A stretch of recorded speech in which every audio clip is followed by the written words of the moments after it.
Hey, what's going on, YouTube? Glad you guys were able to make it with us once again. Bro code. Bro code all day, you guys. Now, if you haven't already, hit that subscribe button, hit that notification bell so you can be notified when we come out with new videos, okay? Yes. So we got this video clip right here, and a lot of you guys may know it also as the Purge, the new Purge. That's what people on social media is calling this, the new Purge bill. So here we go. I'm go ahead and let this clip roll, and we're gonna get started in with you guys. January, a new law will go into effect in Illinois called the Safety Act. Part of it eliminates cash bail for most offenses. Today, the Winnebago County State's Attorney says around 400 inmates at the county jail will be released. Under the new law, people arrested for many criminal cases, including battery, robbery, and vehicular homicide, cannot be detained no matter the severity of the crime. Unless there is evidence, they're a flight risk, and a judge can only detain someone for murder and armed robbery if there is a real and present threat to the safety of the community. Jay Hanley and other states' attorneys around Illinois are asking to tweak the law and allow judges to use their discretion in all cases. The Safety Act passed in 2021, and many Republicans have been trying to make changes to it, including Darren Bailey. Bailey continues to promise a repeal of the Safety Act if he's elected governor. It's a move that would be unlikely even if he won, since it would require the House and Senate to flip, and Democrats hold supermajorities in both chambers. The bill's sponsors are saying the conversation around the Safety Act is not happening in good faith. I think if we're going to have conversations about public safety, then we should actually engage on the history of people like Darren Bailey, who've done a really bad job around public safety. We will repeal the Safety Act, and we will reinstate cash bail everywhere, all across the state. We will repeal limits on pretrial detention for violent criminals. The bill was supported by the Illinois Legislative Black Caucus. It said this makes the justice system more fair for minorities. You can read more about the Safety Act on our website, mystateline.com. All right, so here we got this clip, bro. Now, before we go on, I'm going to go ahead and I'm going to state a few things that they state up in here, okay? And a part of the Safety Act, also along with what you guys heard, is supposed to help with policing, as far as policing goes with use of force. Okay, so it's supposed to offer new standards for when police use force and requires officers to provide aid after using force, requires officers to intervene if other officers use unauthorized or excessive force, okay? And it also says it requires publishing of any purchase request of any receipt, equipment through any military purchasing program, okay? But maybe that may not expand too much for us, but it requires reporting of deaths in police custody and due to the use of force. And so we do see a lot of cases where there is a lot of people who end up dying in police custody. We know about a lot of people that suffer from police brutality and excessive force. We see it all the time. We can find hundreds and thousands of video clips on YouTube about it. So that's not what a lot of these people call it. They say we just making that up. Right, that part, I guess. You know what I'm saying? Yeah. But then also the bill is supposed to go ahead and allow for non-cash bail for offenses. And I'm going to go through those offenses a little bit later in this video, but non-cash bail. So which means like, you know how a lot of rich people, would go to jail and they be able to bond out. You know what I'm saying? Because they can afford it. Now, a lot of people of color Or poor people in general. Poor people in general. If they couldn't afford the bail, then they have to stay in jail, okay, awaiting trial. And some of them will be in trial. I've heard stories of people being in jail in holding for 4 years before they even go to trial. And so they can't bail out because they don't have the money. They can't afford it. Right. So what this would do would allow for them to be able to get out, granted, if they're not at flight risk and quote unquote not a danger to the public safety. Yeah, but didn't they even say with homicide, people that commit homicide as well? Wasn't that on there as well? Yeah. I thought I heard that. Second degree murder. Right. I mean, okay, so that means you get booked and released? If you're not a flight risk. Right, if you're not aware. Ain't no black a flight risk. Half of us don't even have passports. You know what I mean, to go out of, out of the country. So they ain't never gonna worry about that. But I don't know, I have a problem with that. You know what I mean? I don't care what color you are. If you're a criminal, you're doing something bad. This doesn't give, I think this just gives these people that do crime, gives them incentive to just keep doing stuff.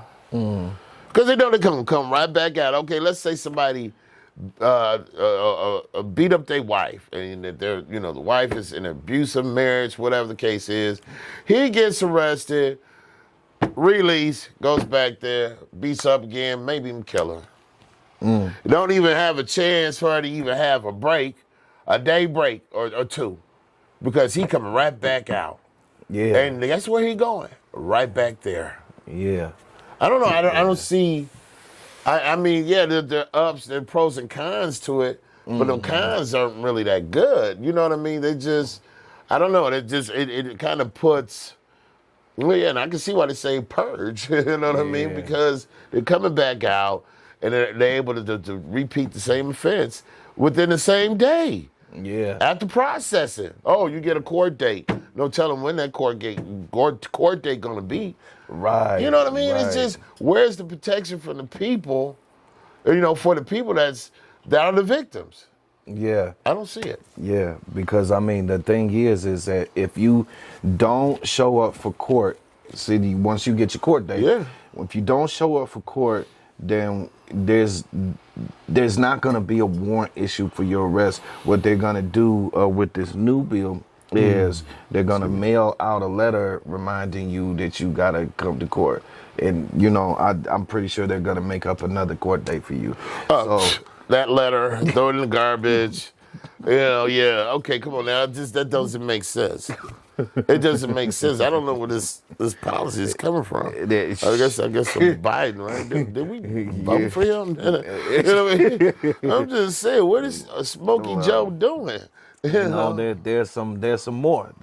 So, with this new act, with this new Safety Act, here we go. We got section 110-6.1. Okay, and it states, the defendant who is charged with a forcible felony offense for which a sentence of imprisonment without probation, periodic imprisonment, or conditional discharge is required by law upon conviction, and is alleged that is the defendant's pretrial release poses a specific, real, and present threat to any person or the community. So basically meaning if you did something real heinous, and what these real heinous things are, okay, is first degree murder, second degree murder, predatory criminal sexual assault of a child,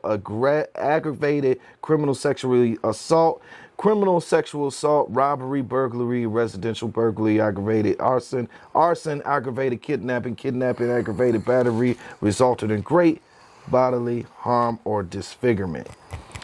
But the thing is one of the provisions on the Safety Act is second degree murder. Now, granted, I guess in Illinois, nobody's been charged with second degree murder for a while, but nevertheless, that's on their provision as one of the ways that one of the things that you can get out on.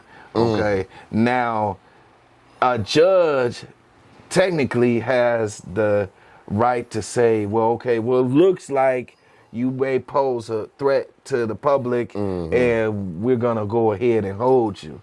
But if not, if you don't pose a flight risk, then they can't hold you. Right.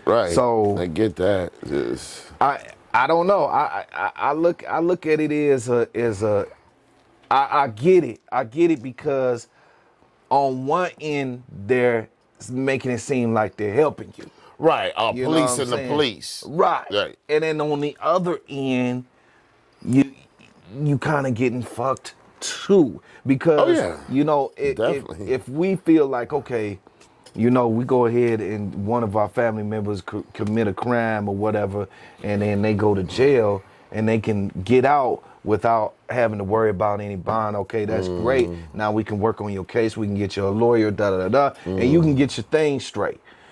On that end, it's good. But what about for the situations that pose risk to the people that they committed the crime against? Because there is no protection under the so-called Safety Act For the victims. for the victims. There is no provision of protection. And you already know you're not going to be protected. So how are you going to feel that the person that just, took your loved one or whatever, Violated or, or some part of somebody in your family, that they coming right back. Right. They out. And there was a thing where I was watching this young Hispanic couple out in I think it was California, and this little boy, he was like 16, she was 15. He shot this girl 30 times, man, and he was able to bond out. First of all, some things they shouldn't even have a bond for. You shouldn't even be able to get out. You know what I'm saying? At all. And when this dude got out, guess what? The family members were being harassed by his buddies. Wow. You know what I'm saying? So now their lives are being threatened. So, but the crazy thing is that this bill doesn't work for you. So if you go ahead and you do something to the person that took the offense on you gonna get locked up. Right, but at least you won't have a cash bail. It's not funny, but it makes no sense. You know what I mean? And they'll find a loophole for that. They might, But you know what? Right.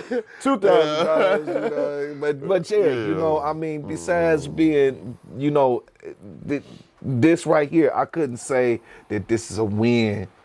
I couldn't say it's a win. On one side, it's a win, but on the other side, this is a double-edged sword, man. It is. It truly is a double-edged sword. So I don't know.